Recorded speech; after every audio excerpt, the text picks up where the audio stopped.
Good morning! I'm so happy we're gonna spend the day together. You see, I stayed up reading about all those common things that you and I never realized actually had purposes. My head's brimming with all this knowledge. I need to unload it on someone, and you're the perfect volunteer. First things first, food. Gotta have a hearty breakfast. I'll make you some eggs, but before I cook them, look at this. See that little white string? There are a few common misconceptions about what it is, but no, it's not part of a baby chick or anything yucky. Even though it looks kinda unnatural. You actually want to see it in your eggs. It's called chalaza. There are 2 of them in each egg, and they're like the ropes that hold up a hammock. And this hammock is an egg yolk. The strings keep it from splatting against the shell. If you still don't like the look of it, don't worry, these strings usually vanish after cooking. Plus, they're a sign of freshness. If you don't see a trusty chalaza, you might have left your eggs sitting in the fridge for a few days too many. So how do you like them? Scrambled or sunny side up? Before you clear your plate, you need to add a piece of fruit to that breakfast. Want an apple? By the way, do you know where apples come from? I mean, all the apples you've ever eaten? Apple trees, right? And what seeds do those apple trees grow from? Apple seeds, right? Nope. Almost all apple trees don't grow from seeds. That's because seedlings turn out genetically different from their parent trees. Seeds from a Golden Delicious don't grow a Golden Delicious tree. All apples you've ever eaten were likely grown on grafted trees. That's when farmers attach apple branches to the cut trunk of another tree. Any other tree. Yeah, a peach tree or even an avocado tree. Frankenstein trees. Before we start our day, let's check the weather. Turn on the TV. Oh, wait, have you ever looked closely at your couch? See those buttons? Once upon a time, furniture was filled with horsehair and straw. Those sorts of filings moved around a lot. Couches could get really lumpy and bumpy, so those deep buttons were used to lock them in place. We use more comfortable fillings than straw now, but we still keep the look for fashion. Okay, go on. You can turn the TV on now. Uh-oh, there's a 60% chance of rain. Looks like we'll need to bring umbrellas. But do you know what this forecast actually means? I've always thought it means that there's, a 60% chance of rain. But this number actually means that 60% of the forecasted area might get rain. How about a quick snack for the road? Oreos, yum! Look at the design on the top of the cookie. In the center, there's a circle topped with a double-armed cross. It's the Nabisco logo, which is a European symbol for quality. Grab a coat too, just in case. Have you ever noticed these letters printed on the zipper of your coat? Or any clothes zippers for that matter? Go on and check right now. I bet I can guess what letters you'll find there. If I'm right, you owe me a soda. Does it say YKK? I had a 50% chance of getting that right. Because about half of all zippers in the world are made by one manufacturer called the YKK Group. So do you owe me a soda or what? Let's head out. I have some errands to run. You don't mind tagging along, do you? First stop, I need to pop into the bank to drop off a check. Not all lines printed on checks are as simple as meets the eye. To make them harder to replicate, a lot of them have tiny writing. It's so small, it just looks like regular black lines, showing you where to sign. Usually, the writing is phrases like original document or authorized signature. Only superheroes with microscopic vision would know, though. On some US pennies, and these coins are pretty rare, you can spot several letters under Lincoln's shoulder. VDB. What do they mean?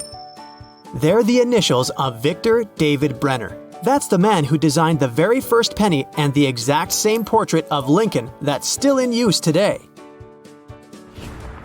Next, I need a few things from the supermarket. Can you grab a cart? Did you know that these metal loops on the cart actually have a use? They're designed to hold your grocery bags if you have too many to fit inside the cart, or if you need fragile items to stay upright. Do you need anything? Here's my shopping list. 1. Bubble bath. What? It's an essential! I'm not kidding. It actually does have a practical use. And it's not to make a bubble beard when you're bored in the bathtub. Bubble bath was invented so that the foam would sit on the surface of the water and insulate it, keeping the water warmer for longer. I like long baths, so it's very important to me. Next item, A toothbrush. Mine's old and needs replacing. The blue indicator bristles are pretty much gone. Oh, did you not know that's what they're for? Yeah, the row of blue bristles on most toothbrushes acts like a timer.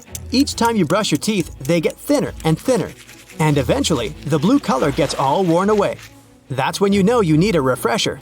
Just to be safe, I'll get you a new brush too. Alright, I've got everything I need. Let's go home. Uh-oh, it started raining. Good thing we grabbed those umbrellas.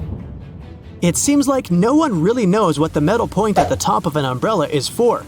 See, now that we're out of the rain, there are water drops all over the fabric. When we fold our umbrellas up and put them in the car, they'll soak everything they touch. But not if we tap the metal tip on the ground and shake all the water off. Convenient, right? Into the car we get. That line of black dots around the windshield always bugged me, but I finally found out what it's for.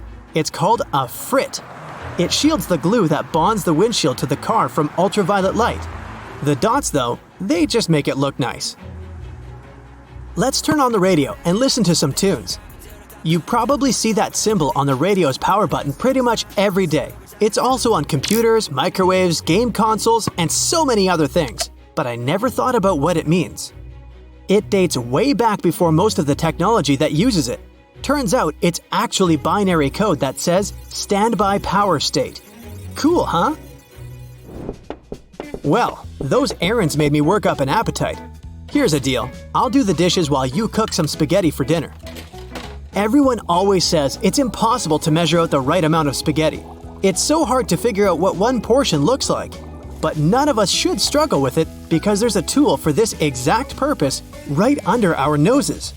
In the middle of your spaghetti serving ladle, there's a hole perfectly sized to measure out one serving. No more leftovers from now on. Everyone always uses the tops of plates and bowls, but as I'm washing them, it reminds me of all the clever uses for the bottom sides. For example, the rough rim under plates can sharpen knives. Watch this. All of your knives are super dull and can barely cut these tomatoes. Now, if I take them and run them along the bottom of this plate a few times, voila! Fresh as new. They slice the tomatoes like butter. And this groove here in the bottom of your mug, it has a purpose too. One you'll probably be very thankful for even if you don't know about it yet. This groove is specifically designed for mugs you put in the dishwasher upside down. Without it, a puddle of water would pool inside the rim and spill all over your feet when you take the mug out. Trust me, this little gap is your best friend. Oh, before you use that frying pan, have you salted the oil? Yep, you shouldn't only salt your pasta water, but also the frying oil. A pinch of flour will also work. Both absorb the moisture from the food you put in and stop the boiling oil from splattering. But do watch out because salt might lower the temperature at which oil starts to smoke. It probably won't be an issue unless you're boiling big vats of this stuff though. That's enough new information for one day, right? Let's finish this great day with a big spaghetti dinner.